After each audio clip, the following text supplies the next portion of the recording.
कैसे हो मेरे भाई बंधु। आई होप आपसे बढ़िया होंगे और अपनी स्टडीज प्रॉपर तरीके से कर रहे होंगे। तो आज हमारा क्लास 10 बायोलॉजी लाइफ प्रोसेस का लेक्चर नंबर आई थिंक 4 या 5 होगा। ठीक है। और आज के लेक्चर के अंदर हम लोग कवर करेंगे आगे के टॉपिक्स को। हेटरोट्रॉफिक न्यूट्रिशन हमारा चल रहा था। ठीक है।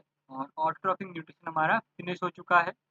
और ये सारे लेक्चर्स अपलोडेड हैं हमारे चैनल के अंदर। आप जाकर प्लेलिस्ट सेक्शन बनी हुई है क्लास 10 बायोलॉजी की, वहाँ पे आप जाकर सारे लेक्चर्स को अटेंड कर सकते हैं। तो आज हमारा पहला टॉपिक जो चालू होगा वो हम आज करने वाले हैं, how do organism obtain their nutrition. ठीक है। How do organism obtain their nutrition, कैसे एक ऑर्गेनिज्म न्यूट्रिशन को क्या करता है, एब्जॉर्ब करता। चलिए देखते हैं उसी। Since the body food and the way it is obtained differ, the digestive system is different in various organisms. यहाँ बात की जा रही है कि फूड को कंज्यूम करने का सबका अलग अलग तरीका है और डाइजेस्टिव सिस्टम हर ऑर्गेनिज्म का सेम नहीं है, डिफरेंट है। In single celled organism the food may be taken in by the entire surface. देखिए यहाँ पर अगर हम बात करें यूनिसेलुलर ऑर्गेनिज्म की, तो उनका फूड कंज्यूम करने का तरीका बड़ा अलग है। या तो वो पूरे सरफेस के थ्रू अपना फूड को क्या करते कंज्यूम करते हैं, but as the complexity of the organism increases the different parts become specialised to perform different function. तो अगर हम बात करें बड़े कॉम्प्लेक्स ऑर्गेनिज्म की, तो वहाँ पर हमें क्या देखने को मिलेगा कि वहाँ पे स्पेशलाइज्ड फंक्शन परफॉर्म करने के लिए स्पेशलाइज्ड ऑर्गेनिज्म के अंदर बॉडी पार्ट्स बन रहे हैं। बॉडी पार्ट्स है, बॉडी ऑर्गन्स है, जो कि उस फंक्शन को परफॉर्म करेगा। फॉर एग्जाम्पल अगर हम बात करें अमीबा की, जो यहाँ पर आप फोटो देख सकते हैं अमीबा की न्यूट्रिशन कैसे वो अपना कंज्यूम कर रहा है। तो एक बार इसको समझ लेते डायग्राम को, फिर रीड करते ताकि आपको इसे समझ आ जाए। तो यहाँ क्या कर रहा है, अमीबा के पास न्यूक्लियस से सिंगल सेल्ड है। ठीक है। अमीबा एक यूनिसेलुलर ऑर्गेनिज्म है। तो इसमें क्या हो रहा है, जब उसके पास कोई फूड पार्टिकल उसको जब भी सेंस होता है, तो वो क्या करता है, एक फिंगर लाइक प्रोजेक्शन बना लेता है। ठीक है। इसे हम सुडोपोडिया बोलते हैं, इसको हम लोग क्या बोलते हैं, फॉल्स फीट।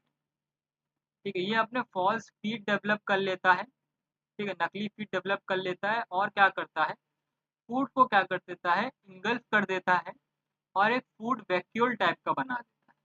अब फूड वैक्यूल बनने के बाद डाइजेस्टिव जूसेस को सिक्रीट कर कर फूड पार्टिकल के न्यूट्रिशन को अपने अंदर एब्जॉर्ब कर लेता है। चलिए अब इसको रीड करते हैं क्या बोला जा रहा है। Amoeba takes in food using temporary finger-like extension of the cell surface, which fuses over the food particle, forming a food vacuole. Food particle के ऊपर कवर कर कर एक फूड वैक्यूल बना लेता है। Inside the food vacuole complex substances are break down into simpler ones. तो यहाँ पर कॉम्प्लेक्स सब्सटेंस जो फूड है उसको सिंपलर सब्सटेंस में ब्रेक डाउन किया जाता है with the help of digestive juices जो भी इसके पास प्रेजेंट होगा उसको सिक्रीट कर कर, which then diffuse into the cytoplasm, जो कि बाद में साइटोप्लाज्म के अंदर क्या हो जाता है, डिफ्यूज हो जाता है और ये पूरा इनका न्यूट्रिशन कंज्यूम हो जाता है। The remaining undigested material is move to the surface of the cell and thrown out in paramecium. अब यहाँ पे क्या बोला गया है कि बाकी जो भी रिमेन अनडाइजेस्टेड पोर्शन रहता है after consuming the food, amoeba क्या करता है, उसको थ्रो कर देता है सेल के बाहर, जो कि उनको रिक्वायरमेंट नहीं है।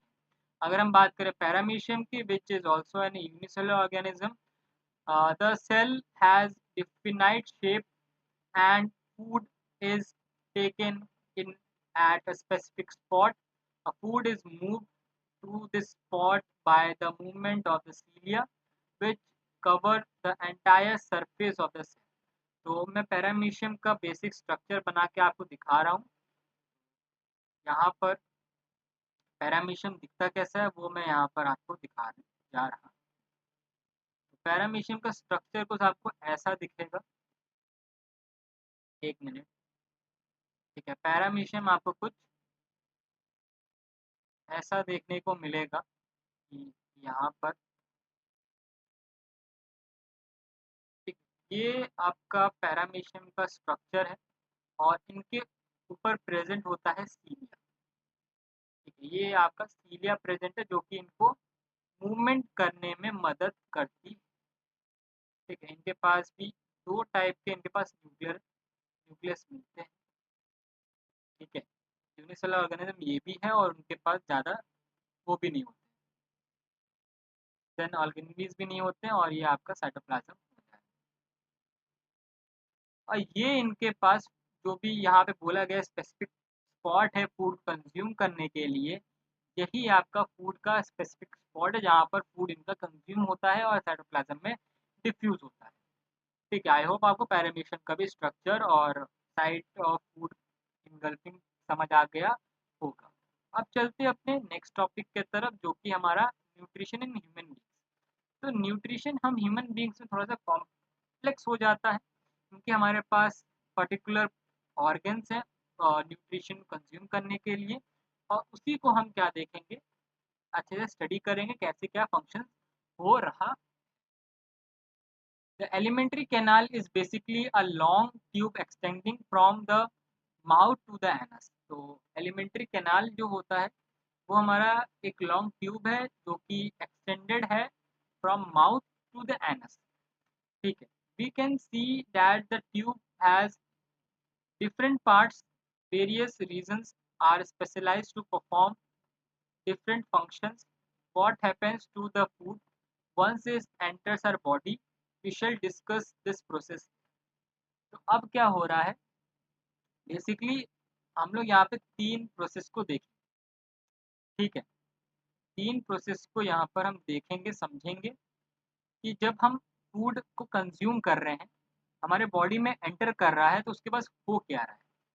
तो पहले जब हम फूड जब खाते हैं, कोई भी अगर खाना हम खा रहे हैं तो पहला स्टेप क्या हो जाएगा, वो इंजेशन। पहला स्टेप क्या है, वो इंजेशन। ठीक, इंजेशन मतलब खाने को निगलना, खाने को चबा चबा के निगलना। फिर आता है प्रोसेस डाइजेशन।